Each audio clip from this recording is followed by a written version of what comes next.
When it comes to video games, like anything else, there are good games and bad games. Oftentimes, the good games need no introduction. Today I would like to talk about the original Castlevania for the NES. We all know this game's amazing, and you don't need me to tell you that, but I would like to take some time to just talk about Castlevania and what it means to me.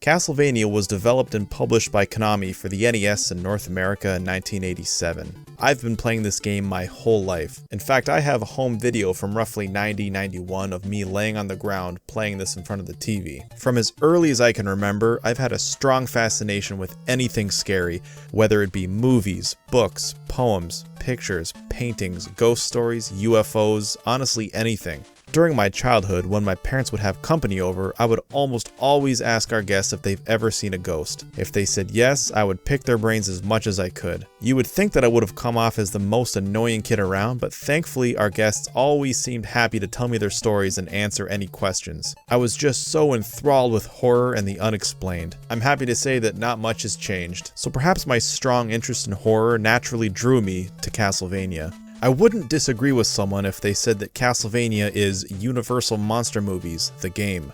I absolutely love the Universal Monster movies from the 30s and 40s. They have a certain dreary atmosphere that I don't think has ever been duplicated. To me, Castlevania has a similar atmosphere, which is odd because those movies are black and white, and Castlevania is an 8-bit color video game from the 80s. Yet somehow they pulled it off, at least that's my interpretation.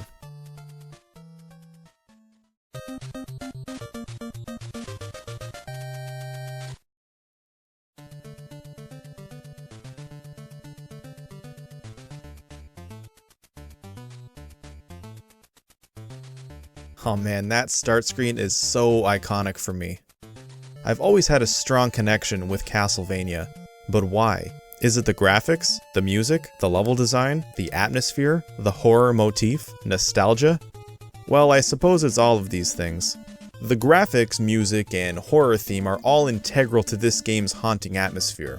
When you analyze every level, you can really see how much effort was put into creating the world of Castlevania. Starting with Stage 1, Simon is approaching the foreboding castle knowing that this could be his last day on Earth. He is sacrificing the present for the future, the mark of a true hero. Simon is immediately attacked upon entering the castle. Stage 1 has a great introduction to a traditional haunted castle. It's as though the castle has been rotting throughout the ages, and its erosion is as horrifying as the creatures who dwell within.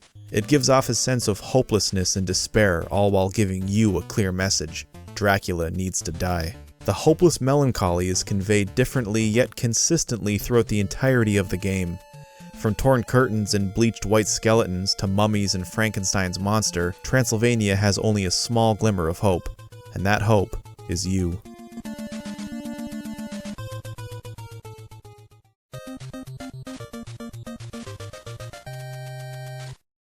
Throughout my childhood, as much as I loved Castlevania, I would get pissed off at it just as much. I could never have imagined killing Dracula. In fact, I never even came close. I always wished that the programmers hadn't designed Simon to jump back when receiving damage. Early in the game, that was usually my cause of death. See, in the early stages, enemies deal only 2 points of damage. In the later stages, they deal 4, and considering how much shit is trying to kill you, well, it's no wonder why people consider Castlevania to be too hard. I've said this before with other games, and I'll say it again with Castlevania. It's rigid. You can't just casually stroll through Dracula's castle and expect to win. You need to have a plan or you're dead. What do I mean by this? Every obstacle in the game has a particular way you need to handle it. By constantly dying, you'll start to develop strategies. Eventually, you'll have a strategy for every inch of the castle. Thankfully, Castlevania has unlimited continues. While it is possible to beat the game with only the whip, utilizing the sub-weapons can greatly increase your chance of vanquishing Dracula. Although they all function differently and are used in different situations, the general consensus is that the cross and the holy water are the most useful. To increase the sub-weapon's potency, you can acquire the double and triple shot items. Don't underestimate their usefulness. Observe.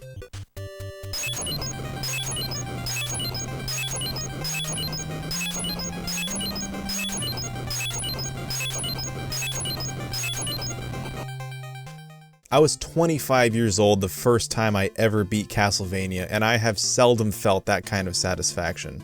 It took me all evening. I'm not a stubborn guy, but I just knew I had to finish it that night or I'd have to play the whole game again. Nowadays, I have no problem beating Castlevania. If I have a spare 30 minutes, I can easily run through this game. This is nice and all, but I used to spend hours playing Castlevania, and when I would shut it off, I felt as though I had spent good quality time in Dracula's castle. But now, because I can beat this game in under 30 minutes, it's almost as if I didn't even play it. I guess it's bittersweet.